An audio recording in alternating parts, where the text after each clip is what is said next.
Hi, I'm Coach Corey Wayne, and this is my video coaching newsletter. And the topic of today's newsletter is going to be the benefits of talking to strangers.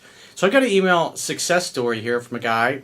He's actually read my first book, 3% Man, about 8 times now, he says. And so he shares how his life has changed, because a big part of what he incorporated was becoming a more social person. He spent a lot of time working on his social skills, the things that I talk about in the video I did many years ago called How to Improve Your Social Skills, as well as the video, The Process of Improving Your Social Skills. And being able to create rapport anytime, any place, anywhere with other human beings and get them to like you and become your ally, whether that's become a friend, get them to invest in your business, get them to become your client, or potentially somebody to go out on a date with, is a great skill to have. Because anytime you can leave your house and go and interact with other human beings, even if you don't know anybody there, and create rapport and cause other people to like you and trust you and want to become your friend and your ally, it's incredible what it can do to help skyrocket your success. Because if you're sitting at home, you're flipping through dating apps, or you're not really interacting with other human beings, it's hard, next to impossible, to grow your confidence by doing nothing. And confidence is really just doing what you know how to do and doing it really well. Since repetition is the mother of skill, improving your social skills and your ability to be a well-liked person is essential to getting the jobs that you want, to getting the promotions you want, and making your life easy and setting yourself apart, obviously, from any potential competition you may have. So I got a quote that I wrote, and then we'll go through this guy's email, because this is such an important skill that people need to learn, especially early on in life. And a great way to facilitate this is also, especially if you're young, is to go out and get a job in some kind of service industry, whether it's bartending or waiting tables or some kind of a customer service job where you're constantly interacting with and helping customers all day long, because then you get to deal with people that are in a good mood, people that are in a crappy mood, people that are just mediocre, people that have nice personalities, people that have no personality, and you get to see the whole gamut of human beings that are out there. And if you're trying to improve your romantic life, when you encounter women and you're able to cause them to like you because you've talked to so many strangers, talking to a pretty girl, you no longer feel overwhelmed by it. You no longer are in that mindset of, oh, I hope she likes me. Now you're in the mindset of, is she good for me? Is she a good person? Is she trustworthy? Or does she belong to the streets? So let's go through the quote, and then we'll check out this guy's email. The quote says, one of the best things you can do to dramatically increase the quality of your life is to start talking to strangers and making small talk everywhere you go. Developing your social skills and the ability to make small talk is essential to getting what you want in your career, social life, and romantic life.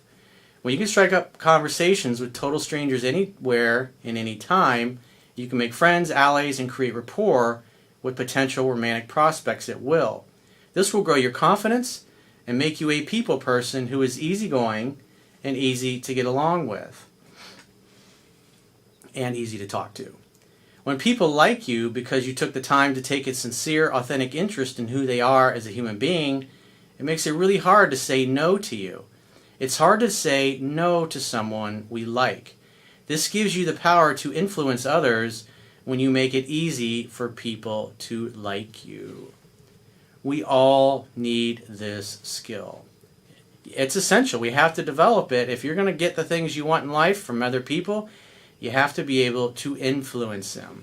And if you have a background in sales, you know the first thing in sales is that you want to create rapport. You want to get people to like you. And you do that by asking questions, taking a sincere, authentic interest in the other human being, and try to get them to talk about the kind of things that they enjoy talking about. It makes it really easy because you give off the vibe of like an old friend or somebody they already know versus somebody that's trying to get something from them. Here, you're giving the gift of another human being who actually wants to take the time to listen. When was the last time a total stranger you bumped into or you met at some kind of social event or social function really seemed interested and wanted to know what you were about and wanted to ask you questions. When was the last time somebody made you feel like, wow, this person's really cool. They're actually taking the time to get to know me. When was the last time that happened? Something to think about. And so therefore, if you really improve your social skills like this guy did, you're really not going to have much competition, because most people just simply, the 97%ers, they won't do it. And if you apply the social skills to what you learn in my second book, Mastering Yourself, all the wisdom that's in here can help you with your career, or especially if you're trying to raise money for a company, things of that nature. So let's go through his email. He says, "Hey Coach, my name is Bob, and you've never heard from me in the past, but I just want to thank you for sharing your book and teaching me not only how to deal with women, but how to be a 3% man." Oh, Quotes, Ruminations, and Contemplations is out. The audiobook is now available in iTunes as well. It's on Audible, the hardcover, paperback, everything's available. The reviews are so far coming in are really good. I appreciate all the kind comments and kind words. I'm glad you guys like it. Back to our regularly scheduled email. He says, "I got a new perspective on my career, and things have honestly been awesome on that front. I feel like I have a new, fresh start of ideals and a plan with it, so thank you again. I also want to share a quick story with you, and maybe for other men who feel like this might not work or are doubting themselves." Well, the only reason you're doubting yourself and you're feeling fearful about anything in life is you haven't done enough repetitions of it. You have to do enough successful repetitions along with unsuccessful repetitions to get competent. And so if you presently suck at something and you're a novice at it, you have to practice over and over and over and over and over again until you become an expert. Not until you get tired of it, not until it gets too hard or you want to give up. You do it until you become an expert. It's not a matter of hope, it's simply a matter of time, and you have to put the time in. When it comes to self-help and self-reliance, you got to put the time in. There's no escaping that. "I'm currently on my eighth listen of your book and have been implementing your tips and recommendations since day one. I would go to the mall and just talk to everyone, male, female, old, young, skinny, fat, even the employees in the mall. You make everybody feel special because you're taking the time to get to know them, to ask them questions. Because again, like I said a few minutes ago, when was the last time somebody came up that you didn't know and actually asked you a question that they really wanted to know the answer to and were sincere and interested in what you had to say? Shows you just how valuable this can be. If so few people have come up to you and engage you in conversation and create rapport where you're like, I like this person, you can really set yourself apart with this. And I'm all about the cheat codes of life. That's what 3% Man, Mastering Yourself, and now Quotes, Ruminations, and Contemplations is all about. These are the cheat codes to life. And they're free at understandingrelationships.com. Just subscribe to the email newsletter. He said, "Granted, I never really had an issue talking to people, but where my issue was talking too much and chasing, looking back now." Well, if you're chasing, you're trying to force things. And when you try to force things, it's because deep down, you've convinced yourself that you don't have much to offer. That's why you try to force things, because you're driven by fear. And women can smell it. The mall was a good start, but after a few weeks I started to get annoyed a bit, just because I don't like malls at all that much, so I decided to do the same thing elsewhere. At the gym, work, my coffee shop, house parties my friends would throw, and I would do amazing. Yeah, you can clean up at a baby shower. You get invited to a friend's baby shower, there's usually a lot of women there. Usually plenty of single women too, you just never know. It doesn't have to be some big event that you go out, I'm going out to meet a woman tonight. I'm going to go pick up some girls. You just got to go out and have fun and live your life, and you bump into them along the way.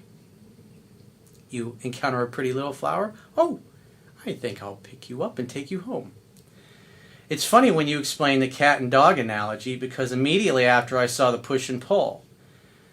But in another thing, you go to a party and you kind of make your rounds, like the mayor campaign that I talk about in 3% Man. Just saying hello to everybody there, clinking your glass. Say, isn't this great? Say you're at a baby shower. Isn't this great? I'm so happy for our friends. Blah, blah, cheers. And then you go on to the next group. what will be interesting is later on when you're just hanging out in a certain place that you pick that's comfortable, all those other people, especially any single ladies, they'll find a way to come back over and talk to you and put themselves in your orbit. That makes it really easy. And you're able to tell who really likes you and who doesn't. But soon after, when I started cracking down on my career, I started running out of time. This is why you focus on your purpose and your mission in life, because it makes you busy doing important things. And therefore, when you're busy, you don't have much time to waste. And you're less inclined to let people waste it, including women with low interest or friends that don't really appreciate and value you. You'd rather just do something else more productive and hang out with people that really do like you and make you feel needed, wanted, and desired. I have 2 jobs to pay the bills, and I work on my music and social media on my downtime, so I don't have a whole lot of time to go out nowadays. That's when I started to go on the dating apps, and I only use Chispa and Bumble. I like Chispa because it's a Latin dating app, and I prefer Latin women, so that works out just nicely. And I also like Bumble for the fact that the girl texts you first, so it immediately starts the chase just like you said. Absolutely, I think Bumble is a great dating app, especially if you're looking for somebody to date and have a relationship with. But you got to pay attention because there's lots of chicks on there that you'll match with these days, which I've noticed has just started happening in the last few years, and they're hookers. You're like, oh, you get all excited about a match, and it turns out it's some chick that belongs to the streets matching with you because she wants to empty your wallet for opening up her legs. And there are plenty of guys out there that take advantage of that are desperate and needy. But if you're following my work, you don't have to worry about those things. So with that, I've been able to talk to women, set up dates, all while not sacrificing too much time on my drive and mission as a man. I've been seeing 3 women for a bit now, in whom I've been having a great time with, great sex, and fun dates. I'm sure you're suffering through that. We'll send cards to help you with your grief therapy, to help you cope. They are also aware that I don't want something exclusive nor commitment. There have been a few girls that didn't like that, so I moved on because that is my truth and what I want at this point in my life. Good for you. That's the important thing. You're honest. Brutal honesty. Even if it means they won't date you or see you or sleep with you anymore because you're not interested in a relationship. That's a double-edged sword. When you live from that perspective, you're going to have women that won't want to stick around, and that's okay. That's why authenticity and being real and being honest is actually always the best way to go. So to wrap up my message to all men who are still learning or just starting out is to trust the process. Well, success is a process. Day in, day out, week after week, month after month, year after year, it's a process. As long as you implement Corey's techniques and tips and look within yourself to want to be better, you will 100% get there. Well, like I said earlier, it's not a matter of hope, it's a matter of time. Do the repetitions and you're going to get the results. It's inevitable. So thank you again, Coach, with your book, videos, and help. I'd still be chasing women and texting them till they're bored of me, LOL. Have a great day, and maybe you'll hear from me again. Well, hopefully you'll send us another good success story down the road. So if you got a question or a challenge you'd like to get my help with, go to understandingrelationships.com, click the products tab at the top of your screen, and book a coaching session with yours truly. Until next time, I will talk to you soon.